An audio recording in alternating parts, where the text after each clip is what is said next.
FBR ने अपने official page के ऊपर इस चीज़ का बाज़ाब्ता तौर पर ऐलान कर दिया है कि FBR income tax return filing 2026 जो है वो मंडे 27 जुलाई 2026 से शुरू हो रही है। इस दफ़ा टैक्स रिटर्न के लिए आपको कौन कौन से इजाफी डॉक्यूमेंट्स चाहिए, ये तफसीलात मैं आज आपको इस वीडियो में बताऊंगा। क्योंकि आप पाकिस्तानी है या ओवरसीज़ पाकिस्तानी है, इस दफ़ा का इनकम टैक्स रिटर्न का जो फॉर्म है वो थोड़ा मुश्किल भी है, टेक्निकल भी है, और उसमें कुछ आपको इजाफी डॉक्यूमेंट्स भी अरेंज करने पड़ेंगे, जो सारे मैं आपको वन बाय वन बताऊंगा, ताकि आपकी टैक्स रिटर्न जो है वो गलत फाइल ना हो। और अगर आप चाहते हैं कि आपकी टैक्स रिटर्न टाइम पे फाइल हो, तो आप ये सारे डॉक्यूमेंट्स अभी से अरेंज कर लें, ताकि बाद में आपको किसी किस्म की कोई प्रॉब्लम ना हो। क्योंकि जब जिस तरह ड्यू डेट करीब आती जाती है, उस तरह लोग जो है वो इन डॉक्यूमेंट्स के पीछे भागेंगे, तो आपको ना बैंक से वो डॉक्यूमेंट्स मिलेंगे, ना आपको मुतलका अदारों से वो डॉक्यूमेंट्स मिलेंगे। तो आपको कौन कौन से डॉक्यूमेंट चाहिए, उसमें नंबर वन के ऊपर ये है कि अगर आपकी इनकम फ्रॉम सैलरी है और आपने जो टैक्स रिटर्न है वो सिर्फ सैलरी की फाइल करनी है, तो इस साल आपको सैलरी स्लिप के साथ साथ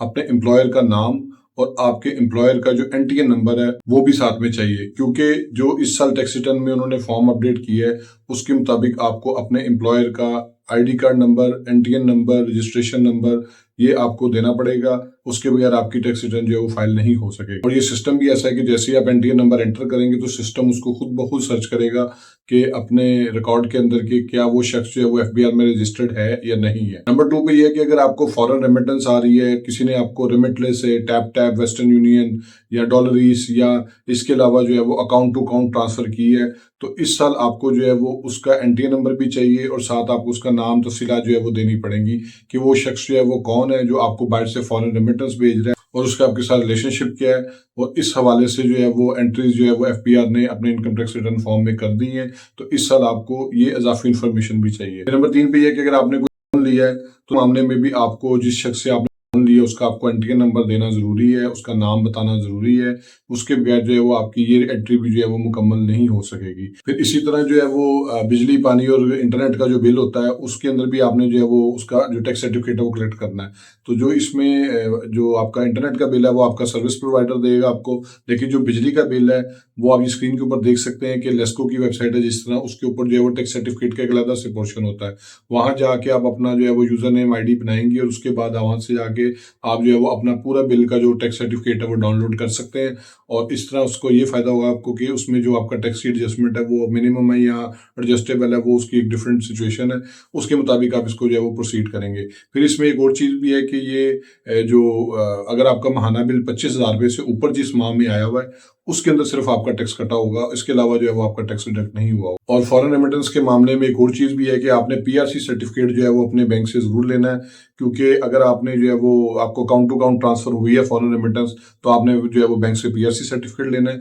फिर इसके अलावा अगर आपका जो है वो बैंक टू बैंक ट्रांसफर नहीं है, आपने इनकैशमेंट करवाई है, वो वेस्टर्न यूनियन की हो सकती है, वो रिमिटले की हो सकती है, वो टैप टैप की हो सकती है, किसी भी हवाले से आ सकता है। जिस जगह से आपने जाके बैंक से या फॉरेन एक्सचेंज कंपनी से आपने जाके उसको जो है वो इनकैशमेंट करवाई है, तो आपने इनकैशमेंट रिसीट जो है वो अपने पास संभाल के रखनी है, क्योंकि उसके बगैर जो है वो आप फॉरेन रेमिटेंस जो है वो उसका बेनिफिट क्लेम नहीं कर सकते। फिर नंबर चार पे यह है कि अगर कोई इनहेरिटेंस का मामला, आपने कोई सक्सेशन सर्टिफिकेट लिया, आपके किसी प्यारे या अजीज की जो है वो डेथ हो गई जिससे आपको कुछ विरासत में मिला है, तो उसका भी आपको जो है वो एनटीएन नंबर भी चाहिए, साथ आपको जो है वो उसका नाम भी चाहिए। क्योंकि जैसे आप उसका नाम एंटर करेंगे, साथ एनटीएन नंबर एंटर करेंगे, तो वो साथ ही जो है वो उसको सिस्टम में सर्च किया जाएगा। और अगर उसका आईडी कार्ड कैंसिल हो चुका है या उसका कैंसिल नहीं भी हुआ, तो उसको जो है वो फिर सिस्टम खुद ब खुद सर्च आउट करके आपको जो है वो एंट्री जो है वो फिल इन करने की इजाजत देगा। फिर इसके साथ साथ जो है वो आपने अपनी बिजनेस शीट्स जो है वो देखनी है, आपने विदहोल्डिंग टैक्स सर्टिफिकेट देना है। 1 जुलाई 2025 से लेकर 30 जून 2026 तक अगर आपने कोई प्रॉपर्टी बेची है या आपने प्रॉपर्टी खरीदी है, उसके एग्रीमेंट्स,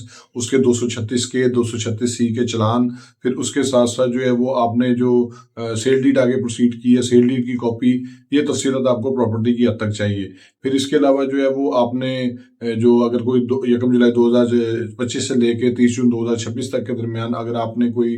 गाड़ी खरीदी है या बेची है, तो उसको कौन सी गाड़ी थी, उसका मॉडल क्या था, उसका रंग क्या था, उसकी कीमत क्या थी। लेकिन अगर आपने कोई गाड़ी जो है वो पुरानी परचेज की हुई थी और अब वो ज्यादा प्राइस पे सेल आउट हुई है, तो उस पर कोई कैपिटल गेन टैक्स नहीं लगता है। लेकिन प्रॉपर्टी के मामले में कैपिटल गेन टैक्स जो है वो कैलकुलेट होगा। उसमें मेरी बहुत सारी वीडियोज है वो आपने देखी भी होंगी। लेकिन गाड़ी आपने जितनी मर्जी की भी सेल आउट की है, उसमें जो है वो आपको किसी भी हवाले से जो है वो कैपिटल गेन टैक्स के परेशान होने की जरूरत नहीं है। आप उसको स्ट्रेट अवे जो है अपनी इनकम डिक्लेयर कर सकते हैं, उस पर कोई टैक्स भी नहीं है इजाफी। कोई टोकन टैक्स जो है वो गाड़ी का पे किया है तो वो टोकन टैक्स जो है वो उसके अंदर की जो रसीद होती है उसके अंदर जो है वो इनकम टैक्स का एक्सपोर्शन होता है, वो भी आपने जो है वो उसकी जो है वो